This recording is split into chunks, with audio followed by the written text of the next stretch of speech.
কি নিষ্ঠুর এই পৃথিবী, ভেবে দেখেছেন কি একবারও কি ভেবে দেখেছেন এই পৃথিবী কত নিষ্ঠুর? এই সন্তান সন্ততি সব একটি মোহ, একটি মায়া, একটি মহব্বত, একটি প্রতারণা। যে বইয়ের জন্য হারাম ইনকাম করেছেন, যে সন্তানদের জন্য হারাম ইনকাম করেছেন, জান দিলেন, রক্ত দিলেন, জীবন দিলেন, সারা রাত কষ্ট করেছেন, দৌড়দৌড়ি করেছেন, যখন মরে গেলেন যে বাচ্চাটা আপনি কোলে না নিলে কলিজা ঠান্ডা হয় না, সেই বাচ্চা বলবে, মাকে বলবে, মা বাপের লাশ যে রুমে আছে আমার সেখানে নিও না, আমার ভয় করে। স্ত্রীও আরো দুই একজন লোক না হলে লাশের ঘরে থাকতে পারবে না, তারও ভয় করবে। থাকলে বড় জোর মা থাকতে পারে, বাপ থাকতে পারে। যাকে বিবাহ করার পর অনেক সন্তান আছে, মা বাপকে চোখে দেখতে পারে না। তোমার ছোট্টবেলায় যখন তোমার টাইফয়েড হয়েছিল, অসুখ করেছিল, গরিব বাবা, বাড়িতে ল্যাপ নাই, খাতা নাই, তোষক নাই, সেই জায়গায় মা তার কাপড় বিছায় দিয়া বুকের উপরে নিজের শরীরের উষ্ণতা দিয়া বাঁচায় রাখার চেষ্টা করেছে, নিজে না খেয়ে খাওয়াইছে, অসুখ সারে না। মা ওই মুমূর্ষ বাচ্চার সেরানে তার মাথার কাছে বসে তাহাজ্জুদের নামাজ পড়ে কোরআন শরীফ তেলাওয়াত করে, চোখ দিয়া পানি পড়ে আর বলতে তাকে, রব্বুল আলামিন আমার জীবনটারে দিয়ে আমার কলিজার টুকরা সন্তানটারে বাঁচাইয়া দাও। যেই মা নিজের জীবন দিয়া সন্তান বাঁচাইতে চাইলো, সেই সন্তান আজকে বউ পাইয়া মাকে ভুলে যায়, মায়ের সাথে খারাপ ব্যবহার করে। আল্লাহ রাব্বুল আলামিন বলেছেন, মা বাবার সঙ্গে খারাপ ব্যবহার করো না, ভালোবাসায় কথা বলো। ওয়াকুল লাহুমা কাওলান কারীমা, সম্মান সূচক কথা বলো। মা বাবার জন্য দোয়া করো আমার কাছে। কে বলতেছেন? আল্লাহ তাআলা বলছেন দোয়া করো আমার কাছে এই ভাষায়, রব্বিরহামহুমা কামা রাব্বায়ানি সাগীরা। পড়েন সবাই, রব্বিরহামহুমা কামা রাব্বায়ানি সাগীরা। আয় আমার রব, আমার মা বাপ যেমনে ছোটবেলায় আমাকে অত্যন্ত যত্ন করে লালন পালন করেছে, আল্লাহ তাআলা তুমি দয়া করে আমার মা বাপকে তোমার রহমতের করে লালন পালন করো। সুবহানাল্লাহ। প্রত্যেক নামাজের পর সকলে এই দোয়া পড়বেন, মনে থাকবে? মনে থাকবে? ইমানদার যখন বিপদে জর্জরিত হতে থাকে তখন সে ভেঙে পড়ে না, তখন অন্ধকারের বিপদের অন্ধকার বিদীর্ণ করে আলোর এক প্রভা তার চোখের সামনে উদ্ভাসিত হয়ে ওঠে। সেটা কি? সেটা হলো আল্লাহ রাব্বুল আলামিনের বাণী, ফাইন্না মাআল উসরি ইউসরান, ইন্না মাআল উসরি ইউসরা। আল্লাহ পাক বলেন, জেনে রাখো দুঃখ এবং কষ্টের সাথে রয়েছে সুযোগ আর সুবিধা, আর অসচ্ছলতার সাথে রয়েছে উদার সচ্ছলতা। জোরে কোন সুবহানাল্লাহ। কাজে ভয় পাওয়ার কারণ নাই, হতাশ হওয়ার কারণ নাই, মন আশায় বুক বেঁধে রাখো। গুনাহ করেছো, হতাশ হয়ো না। যুবকদের গুনাহ করা স্বাভাবিক। ইউনিভার্সিটির ছাত্র, কলেজের ছাত্র, প্রফেসর, শিক্ষক, অফিসার ঘুষ খেয়েছেন, জিনা করা হয়েছে, মদ খাওয়া হয়েছে, মিথ্যা কথা বলা হয়েছে, যাই কিছু করেন না কেন ভয় পাওয়ার কারণ নাই, নিরাশ হওয়ার কোনো দরকার নাই। আল্লাহ পাক ডেকে বলেছেন, কুল ইয়া ইবাদিয়াল্লাযীনা সারাফু আলা আনফুসিহিম লা তাকনাতু মির রাহমাতিল্লাহ। আর আল্লাহ বলেন, ও নবী আপনি শুনায় দেন, হে আল্লাহর বান্দারা, তোমরা যারা নিজেদের উপরে বাড়াবাড়ি করেছো, নিজেদের উপরে জুলুম করেছো, অত্যাচার করেছো, আমি আল্লাহর রহমত থেকে নিরাশ হয়ে যেও না। মানুষ যদি অপরাধ করে, বাপের সাথে অপরাধ করেছে, মায়ের সাথে অপরাধ করেছে, মা বাবা সন্তানের চাইতে এত বড় কল্যাণকামী তো আর কেউ নাই, কিন্তু মা বাবা কোনোদিন বলে না আয় আমার ছেলে তোরে মাফ করে দেই, এরকম বলে নাকি? মন চায় ছেলে যদি মাপ চাইতো খুশি হয়ে মাফ করে দিতাম, কিন্তু কেন যে আসে না, ডাকে না যে আয় মাফ করে দেই।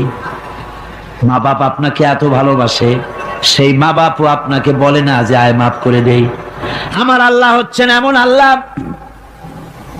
আল্লাহ রাব্বুল আলামিন ডাকেন, এ বান্দা খুন করেছিস ফিরে আয়, জিনা করেছিস ফিরে আয়, হত্যা করেছিস ফিরে আয়, চুরি করেছিস ফিরে আয়, কুফরি করেছিস ফিরে আয়, সুদ খেয়েছিস, ঘুষ খেয়েছিস, মদ খেয়েছিস ফিরে আয়, এসে আমার দরবারে চোখের পানি ফেল, আমার দরবারে কাঁদাকাটি কর। ইন্নাল্লাহা ইয়াগফিরুয যুনুবা জামিআ ইন্নাহু হুয়াল গফুরুর রহিম। আমার দরবারে চোখের পানি ফেলে কান, আমি রব্বুল আলামিন জিন্দেগীর গুনাহ মাফ করে দেব। সুবহানাল্লাহ কোন, সুবহানাল্লাহ কোন। আমার কাছে কান, চোখের পানি ফেল।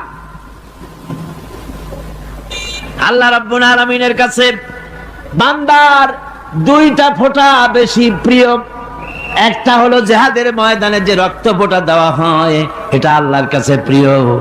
আর আল্লাহর ভয়তে গুনার জন্য লজ্জা করে, অনুশোচনা করে বান্দা যখন চোখের পানি ছেড়ে দেয়, আল্লাহর কাছে এটা অত্যন্ত প্রিয়। নবীজি বলেছেন, বান্দা যখন গুনার ভয়তে, আল্লাহর ভয়তে, জাহান্নামের ভয়তে অনুশোচনা করে যখন চোখ দিয়া পানি ছেড়ে দেয়, ওই চোখের পানি নাকের অর্ধেক আসতে না আসতে আল্লাহ রাব্বুল আলামিন বান্দারে মাফ করে দেন। আল্লাহ বরদাস্ত করতে পারেন না যে বান্দা কান্দু। আমার ভাইরা, আল্লাহ রহমত, এই পৃথিবীতে আল্লাহর রহমতকে 100 ভাগ করা হয়েছে। আল্লাহ রহমতের কত ভাগ? এই 100 ভাগের 1 ভাগ সারা পৃথিবীতে ছড়াই দেওয়া হয়েছে। আর 99 ভাগ কার কাছে? আল্লাহর কাছে। একটা ভাগ দুনিয়া ছড়ানো হয়েছে আদম আলাইহিস সালাম থেকে নিয়ে এই পর্যন্ত, এখান থেকে নিয়ে কিয়ামত পর্যন্ত পৃথিবীতে যত মানুষ আসবে, যত প্রাণী আসবে, তাদের মধ্যে প্রাণী জগতেও গাভী তার বাছুরকে ভালোবাসে ঠিক কিনা, হাতি তার বাচ্চাকে ভালোবাসে ঠিক কিনা, মুরগি তার বাচ্চাকে ভালোবাসে কিনা, প্রত্যেক মাই তার সন্তানকে ভালোবাসে মানুষের মতো। এই ভালোবাসা, স্নেহ, এই মমতা, এই করুণা, এই মহব্বত একটা ভাগ দুনিয়ায় দেওয়ার পর আপনি আর আমি যতটুকুন ভাগে পেয়েছি, সেই মহব্বতে, স্ত্রীর মহব্বতে অস্থির, মায়ের মহব্বতে অস্থির, সন্তানের মহব্বতে অস্থির। এখন চিন্তা করেন, একটা ভাগ সারা পৃথিবীতেই বিতরণ করার পর যেটুক পেয়েছি, তাতে যদি এত মহব্বত হয়, তাহলে এর 99 ভাগ মহব্বত যে আল্লাহর কাছে জমা আছে, এই বান্দার জন্য তার কত মহব্বত, এই বান্দার জন্য কত করুণাতা, কত মহব্বতটা, কত দয়াটা। এজন্য আল্লাহ রাব্বুল আলামিন বলেছেন, নাব্বি ইবাদি আন্নি আনাল গফুরুর রহিম। ও আমার নবী, সুসংবাদ দিয়ে দাও, বান্দাদেরকে শোনায় দাও যে আমি আল্লাহ তাআলা ক্ষমাশীল আর দয়াবান। হুজুর কাঁদতেছিলেন, হযরত ওমর রাদিয়াল্লাহু তাআলা আনহু এসে দেখেন হুজুর একা কাঁদতেছে। হুজুর জিজ্ঞেস করছেন, হযরত ওমর জিজ্ঞেস করলেন, হুজুর আপনি কাঁদেন কেন একা একা? হযরত ওমর বলেন, আমি যখন প্রশ্ন করলাম, নবীজি বললেন, আমার কাছে কিছু আগে জিবরাইল এসেছিলেন। জিবরাইল এসে আমাকে বললেন, আল্লাহ পাক বলেছেন, হে আমার নবী, ইসলামের ভিতরে থেকে যে সমস্ত মানুষগুলো ইসলামের ভিতরে থেকে চুল আর দাড়ি পাকায় দিছে, কিয়ামতের দিন এই লোকগুলারে আমি শাস্তি দিতে আমার শরম হবে। হযরত ওমর বলেন, হুজুর উম্মতের জন্য কত বড় খোশ খবর এটা, আর আপনি কাঁদতেছেন। হুজুর বলেন, ওমর তুমি জানো না, আমার কান্নার কারণ ভিন্ন। আমার কান্নার কারণ হলো যে আল্লাহ রাব্বুল আলামিন কিয়ামতের দিন দাড়ি চুল পাকা বান্দারে শাস্তি দিতে শরম করবেন। সেই দাড়ি চুল পাকা বান্দাগুলি আল্লাহর সাথে নাফরমানি করতে শরম করে না। আমি এই লজ্জায় কাঁদতেছি।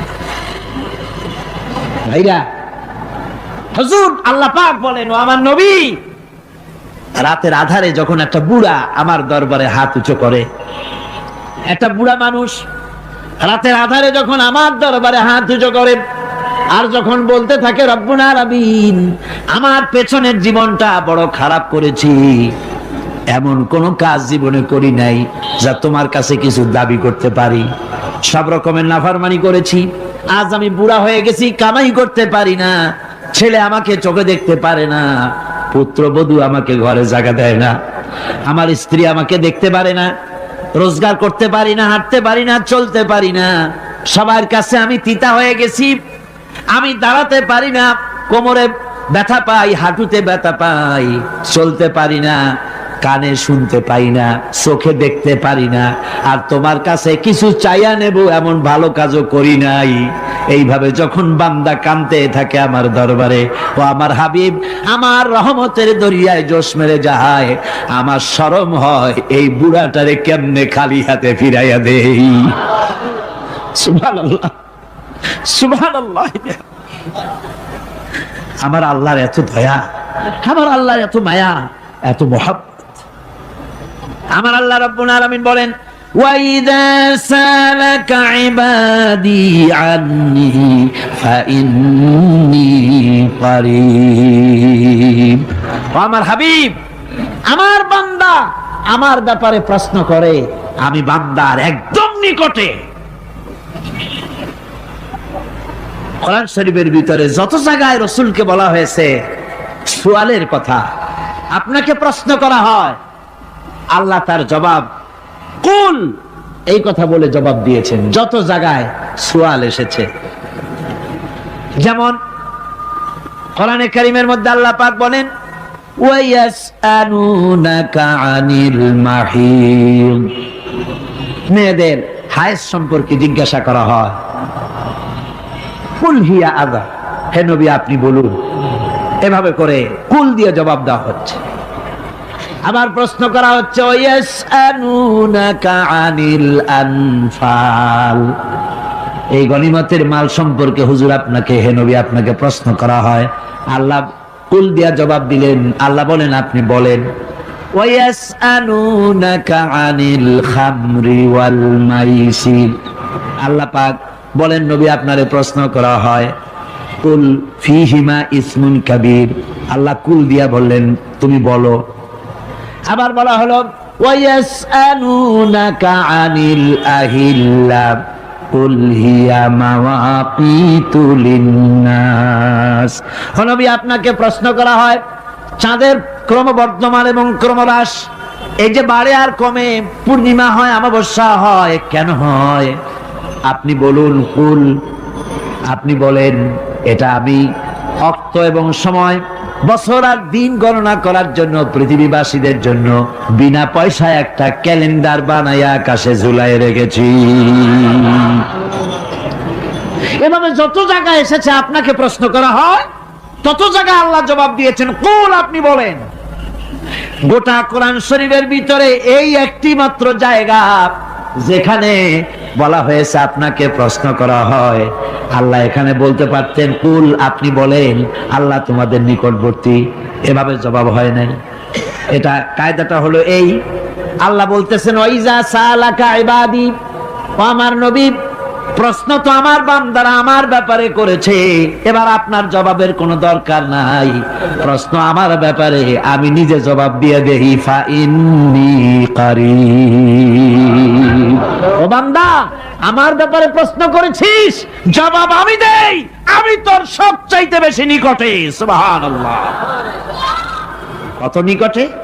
وَنَحْنُ أَقْرَبُ إِلَيْهِ مِنْ حَبْلِ الْوَرِيدِ, তোর যে রগ, এই শাহরগের চাইতেও আমি তোর বেশি কাছে। সুবহানাল্লাহ, আমার ডাক, আমার ডাক কলিজা দিয়া ডাক, অন্তর দিয়ে ডাক। মনের থেকে মানুষ যদি ডাকে, মুখের ডাক আর মনের ডাক এক জিনিস নয়।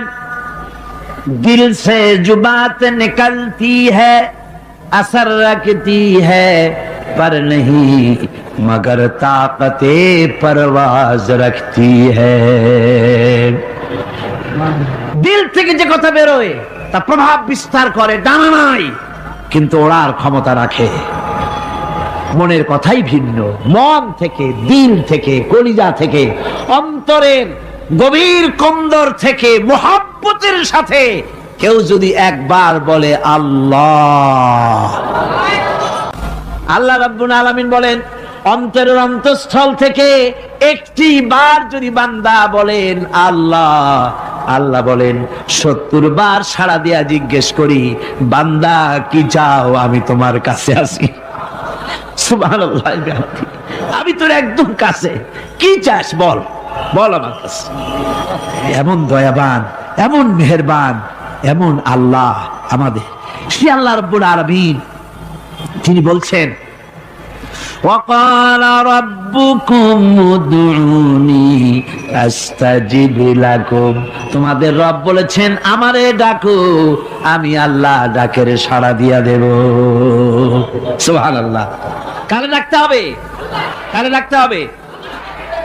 এই বিশাল জনসমুদ্র একযোগে চিল্লা কোন কারে ডাকতে হবে?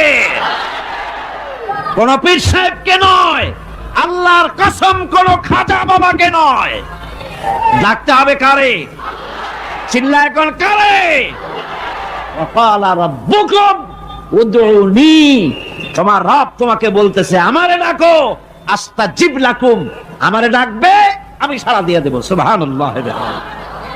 আল্লাহকে ডাকেন, কি চাই আপনার বলেন, কি চাই? আল্লাহর কাছে চান, আল্লাহ দিয়ে দিবে। দেওয়ার জায়গা আল্লাহর কাছে চাইবেন, আল্লাহ দিবেন। দেওয়ার জায়গা, চাওয়ার জায়গা হলো সেজদায় পড়ে যাবেন। আমার ভাইয়েরা জায়গাটা চিনায় দিলাম। মাজারে যাওয়া লাগবে না, কবরে যাওয়া লাগবে না, 2 রাকাত নামাজ পড়ে সেজদায় পড়ে গিয়া যত বিপদ আছে, মুসিবত আছে, সেজদার মধ্যে চোখের পানি ছেড়ে দেন আর কেন্দে কেন্দে জীবনের কথা বলেন। আল্লাহ রাব্বুল আলামিন আপনার আওয়াজ শুনবেন আর দোয়া কবুল করে নিবেন। কামতে হবে আল্লাহর কাছে। কার কাছে? আল্লাহর কাছে। সুম্মা ইস্তাগফিরুল্লাহ, আর এরপরে সে যদি আমি আল্লাহর কাছে ক্ষমা চাই, ইয়াজিদিল্লাহ গাফুরার রহিমা, সে আমি আল্লাহকে গফুর এবং রহিম হিসাবে পাবে। সুবহানাল্লাহ। আল্লাহকে গফুর এবং রহিম হিসাবে পাওয়া যাবে। সব আল্লাহকে বলতে হবে, গুনাহ মাফ চাইতে হবে। এই জন্য হুজুর সাল্লাল্লাহু আলাইহি ওয়াসাল্লাম দৈনিক 100 বার তওবা পড়তেন। কোন হাদিসে আছে 70 বার, কোন হাদিসে আছে 100 বার তওবা পড়তেন। নামাজের পরে তো প্রত্যেক নামাজই পড়তেন হুজুর, সালাম ফিরাতেন আর সাথে সাথে বলতেন আল্লাহু আকবার, আস্তাগফিরুল্লাহ, আস্তাগফিরুল্লাহ, আস্তাগফিরুল্লাহ। মনে থাকবে আপনাদের? মনে থাকবে? সালাম ফিরাইয়া কি বলবেন?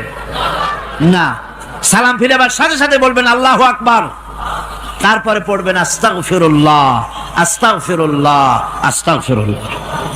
তওবা করবেন, আল্লাহর কাছে সবসময় গুনাহ মাফ চাইতে থাকবেন, বিনীত থাকবেন। আল্লাহকে পাওয়া যাবে, তাকে রহিম হিসেবে পাওয়া যাবে।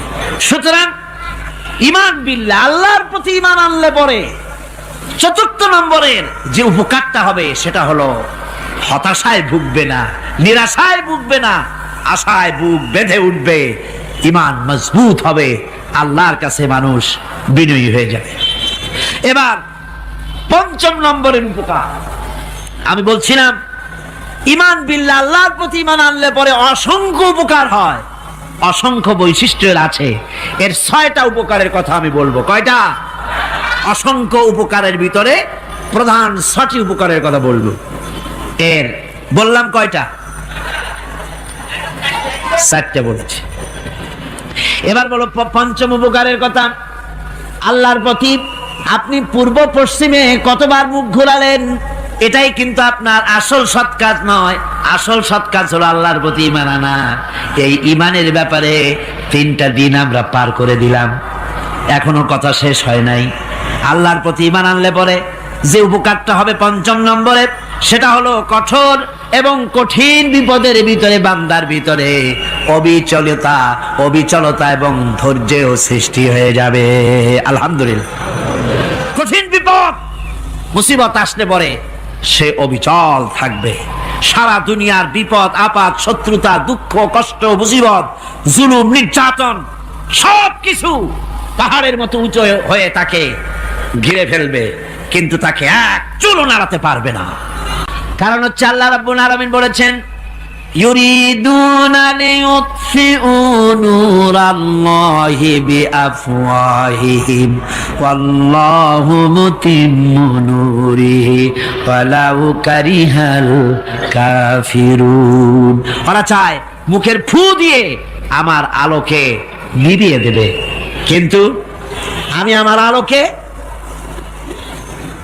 পূর্ণতা দান করব, তাতে কাফের বেঈমানদের কলজায় যত জ্বালা যন্ত্রণা হোক আমার দিন কেউ মিটাই দিতে পারবে না। সুবহানাল্লাহ। সুতরাং বিপদে অবিচলতা আসবে, সে অটল হবে, মজবুত হবে। কোরআনে কারীম বলতেছে, ওয়া কাযালিকা জাআলনা লিকুল্লি নাবিয়্যিন আদুওয়াম মিনাল মুজরিমিন। এই পৃথিবীতে এমনি করে আমি সকল নবীদের শত্রু বানিয়েছি, সব পাপিষ্ঠ অপরাধীদেরকে। নবীদের সাথে বিরোধিতা করেছে কারা? পাপিষ্ঠরা আর অপরাধীরা। আজও খুঁজে দেখেন, আজও ইসলামী আন্দোলনের বিরোধিতা যারা করে সবগুলি কি পাপিষ্ঠ?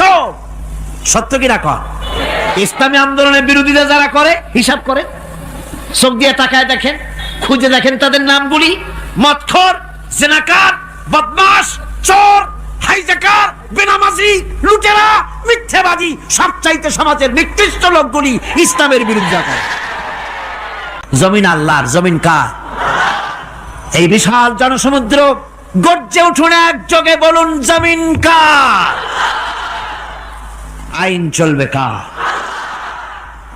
এখানেই সংঘর্ষ বেঁধেছে আবহমান কাল ধরে। মানুষ অত্যাচারিত হয়েছে, সাহাবায়ে কেরাম অত্যাচারিত হয়েছেন। বুখারী শরীফের হাদিসে এসেছে, রাসূল করিম সাল্লাল্লাহু আলাইহি ওয়াসাল্লামের কাছে হযরতে খাব্বাব গিয়ে উপস্থিত হয়েছিলেন। হযরতে খাব্বাব বলেন, হাদিসটা এভাবে লেখা হয়েছে বুখারীতে, ওয়ান খাব্বাব বিন আল-আরিদ রাদিয়াল্লাহু তাআলা আনহু قال شكونا إلى رسول الله صلى الله عليه وسلم وهو متوسد بردة له في ظل الكعبة। রাসূলুল্লাহর কাছে গেলাম, কাবা শরীফের কাছে গিয়ে দেখি নবীজি একটা চাদর গায়ে দিয়ে তিনি আরাম ফরমাচ্ছিলেন কাবা শরীফের ছায়ায়। সেখানে গিয়ে বললাম, আলা তাস্তানসিরু লানা আলা তাদউ লানা ইয়া রাসূলুল্লাহ, হে আল্লাহর রাসূল, আপনি কি আমাদের জন্য আল্লাহর কাছে দোয়া চাইবেন না?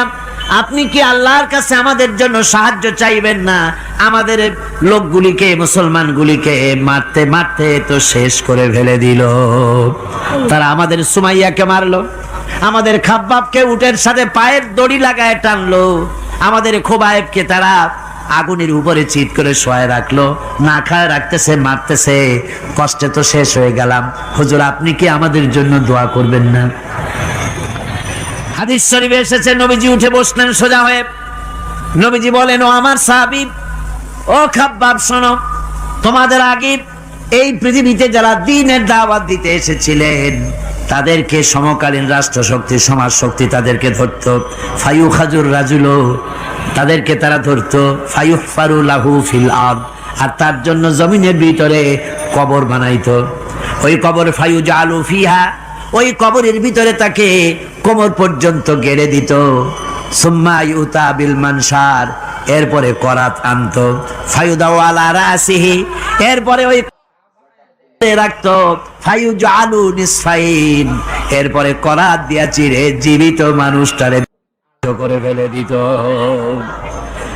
মা ইয়াসুদ্দুহু যালিকা আন দীনিহি, ও আমার খাব্বাব, এত কষ্ট দেওয়ার পরেও সেই যুগের কোন মুসলমানকে, দ্বীনের দায়ীদেরকে আল্লাহর দ্বীন থেকে এক চুলো তারা সরাই দিতে পারে নাই, এক চুলো সরাতে পারে নাই। ওয়াল্লাহি, ও খাব্বাব, আমি আমার আল্লাহর নামে কসম করে বলছি, লা ইউতাম্মান্নাল্লাহু হাযাল আমরা হাত্তা ইয়াসিরা আর-রাকিবু মিন সানা ইলা হাযরামাউত। আমি কসম করে বলি, আল্লাহ রাব্বুল আলামিনের এই সানা থেকে হাযরামাউত পর্যন্ত লোকেরা যাতায়াত করবে, সুন্দরী রমণীরা গমন করবে, সদাগরেরা যাতায়াত করবে, টাকা নিয়া পয়সা নিয়া যাতায়াত করবে। তাদের মনের মধ্যে লুটের ভয়, টাকার ভয়, চুরির ভয়, ডাকাতির ভয়, জেনার ভয়, হত্যার ভয়, ধর্ষণের ভয়, কোনো ভয় থাকবে না। লা ইয়াখাফু ইল্লাল্লাহ, আল্লাহ ছাড়া কোনো ভয় থাকবে না। এমন একটা সমাজ, এমন একটা সময় আসবে। ওয়ালাকিন্নাকুম তাস্তাজিলুন, অথচ খুব তাড়াহুড়ো তোমরা করতেছো। তাড়াহুড়ো করো না, সময় আসবে ইনশাআল্লাহ। আর সে সময় আসছিল মদিনায়, আসে নাই? আসে নাই? সুতরাং আজও চট্টগ্রামের এই বিশাল জনসমুদ্রকে বলতে চাই, নির্যাতন, স্বৈরাচার, জুলুম, অত্যাচার, হত্যাকাণ্ড যা কিছু ঘটতেছে, ধৈর্য ধরুন, আন্দোলনে শরীক হন, জান বাজি রাখুন। এ বাংলাদেশেও আগামী যে পার্লামেন্ট হবে, আগামী জাতীয় নির্বাচনে যে পার্লামেন্ট তৈরি হবে, ইনশাআল্লাহ সেই পার্লামেন্ট হবে কোরআনের পার্লামেন্ট ইনশাআল্লাহ।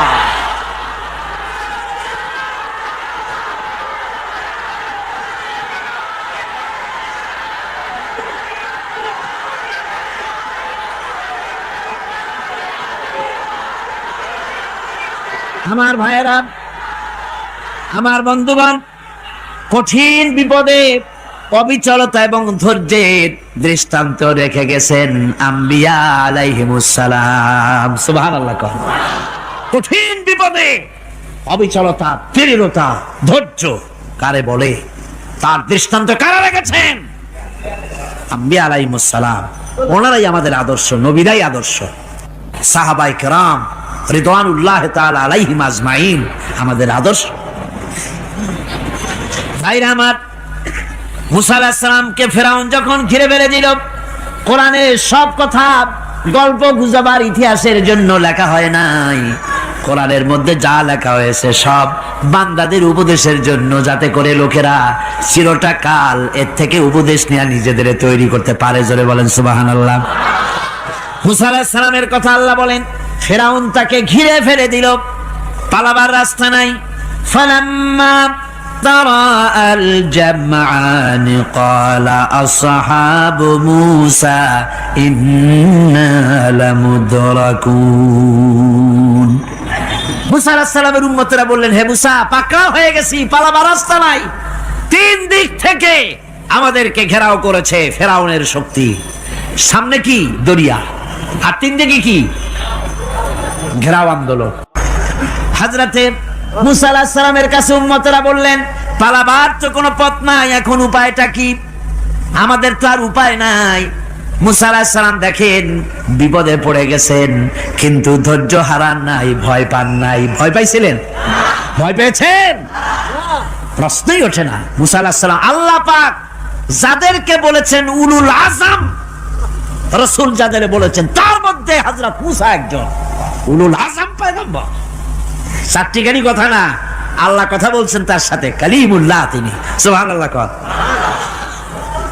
মুসা আলাইহিস সালাম শোনালেন, কাল্লা ইন্না মাইয়া রাব্বি সায়াহদিন। কখনো নয়, আমার উম্মতেরা ভয় পেও না, আমার রব অবশ্যই আমাকে পথ দেখাবেন। সুবহানাল্লাহ। তিন দিক থেকে শত্রু, একদিকে দরিয়া, পালাবার কোন রাস্তা নাই। সেখানে দৃঢ়তার সাথে তিনি বলছেন, অবশ্যই আমার আল্লাহ আমারে পথ দেখাবে। সুবহানাল্লাহ। নবীরা এই দৃঢ়তা দেখিয়েছেন, অবিচলতা দেখাইছেন। আল্লাহ পাক মুসা আলাইহিস সালাম যখন এই দৃঢ়তা দেখালেন, এই অবিচলতা দেখালেন, সঙ্গে সঙ্গে জিবরাইল এসে হাজির হয়ে গেলেন। আল্লাহ পাক বলেন, ফাআওহাইনা ইলা মূসা আন আদরিব বিআসাকাল বাহরা ফানফালাকা ফাকানা কুল্লু ফিরকিন কাত্তাউদিল আযীম। মূসা আলাইহিস সালামকে আমি ওহী নাযিল করলাম, তাকে বললাম, হাতে যে লাঠি আছে, এই লাঠি দিয়ে আঘাত করো দরিয়ার উপরে। দরিয়ার উপরে আঘাত করলেন, একটা রাস্তা হয় নাই, 12টা রাস্তা তৈরি হয়ে গেল। আর দেওয়ালগুলা পাহাড়ের মতো উঁচা হয়ে গেল।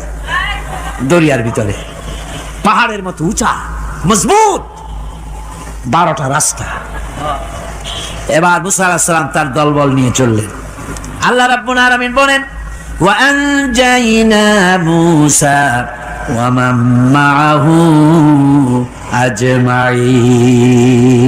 মুসা এবং তার সাথী সঙ্গীদেরকে আমি পার করে দিলাম। মুসা আলাইহিস সালাম এবং তার সাথী সঙ্গী নিয়ে যখন দরিয়ার মাঝখানে আসছে, ফেরাউন তার দলবল নিয়ে এসে গেছে। আসে দেখে নদীর মধ্যে রাস্তা।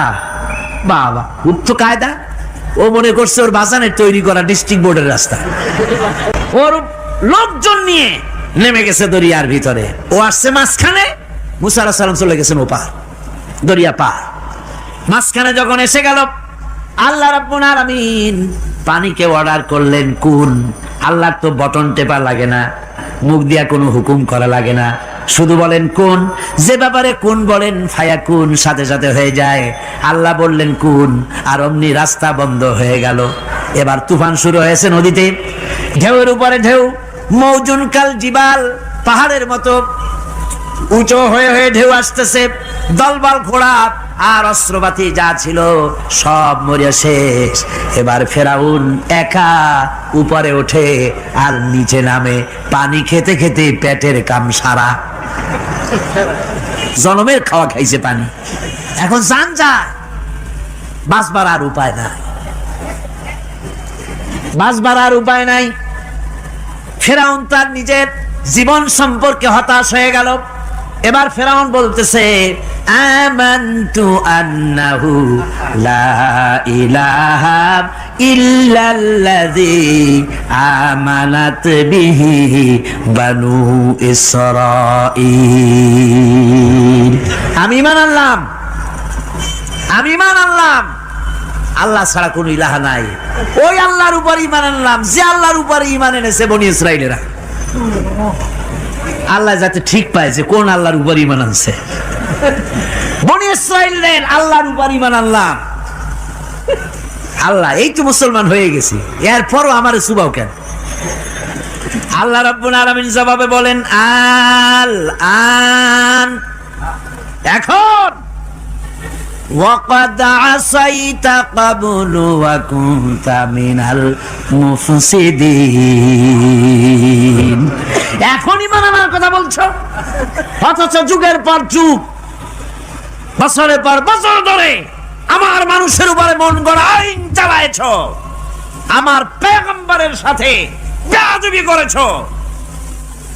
আজ তোমাকে আমি ছাড়ছি না, তোমাকে আজকে ছেড়ে দেব না। আমি তোমাকে মারব, আর সমস্ত প্রাণীগুলিকে, স্থলচর প্রাণীগুলিকে আল্লাহ পাক অর্ডার দিয়া দিলেন, এই ফেরাউনের লাশকে ডুবাবি না, পচাবি না, খাবি না। আলিয়াউমা নুনাজ্জিকা বিবাদানিক, আমি তোমার শরীরে বাঁচায় দেব। পোকে খাবে না, পানিতে পচবে না, মাছে খাবে না, কুমিরে খাবে না, দুনিয়ার কোনো পশুতে খাবে না। আমি তোরে শুটকি বানাইয়া রাখবো, যাতে করে দুনিয়ার সমস্ত ফেরাউন যত যুগে যুগে আসে তোরে দেখে যেন হেদায়েত নিতে পারে। ফেরাউনকে আল্লাহ শুটকি বানায় রাখছে। আমি ফেরাউনদের লাশ দেখেছি ব্রিটিশ মিউজিয়ামে। ফেরাউন তো একটা না, অনেকগুলা। আসলটারে অবশ্য দেখিনি। ব্রিটিশ মিউজিয়ামে ওই ফেরাউনগুলার লাশ যখন অসুবিধা হয়, মমিগুলি, তখন ইংল্যান্ডে নিয়ে যায় চিকিৎসা করাবার জন্য। চোখ টোক আছে গর্তের ভিতরে, তারপরে চামড়া টামড়া হাড়ের সাথে মিশানো, ওইভাবে চেহারা দেখলে মনে হয় যে সত্যি ফেরাউনিগুলা। আমার বন্ধুগণ, বলতেছিলাম যে পৃথিবীতে আল্লাহ রাব্বুল আলামিন নবীরা তাদের চরিত্র দিয়ে বিপদের মোকাবেলা করে, দুনিয়ার সামনে কঠিন বিপদের মোকাবেলা করে অবিচলতা, দৃঢ়তা দেখায় গেছেন যে কেমন করে এই পৃথিবীতে বিপদের সামনে মোকাবেলা করতে হয়। ধৈর্য ধরতে হবে, বিপদ আসবে পাহাড় সমান হয়ে, আপনাকে ধৈর্য ধারণ করতে হবে সেভাবে বুক বেঁধে। যেহেতু এটা যদি বিশ্বাস হয় যে আমার কিসমতে যা আছে তার থেকে বেশি কিছু হবে না, তাহলেই আপনার ধৈর্য আসবে, ভয় পাবেন না। কথা ঠিক কিনা কন?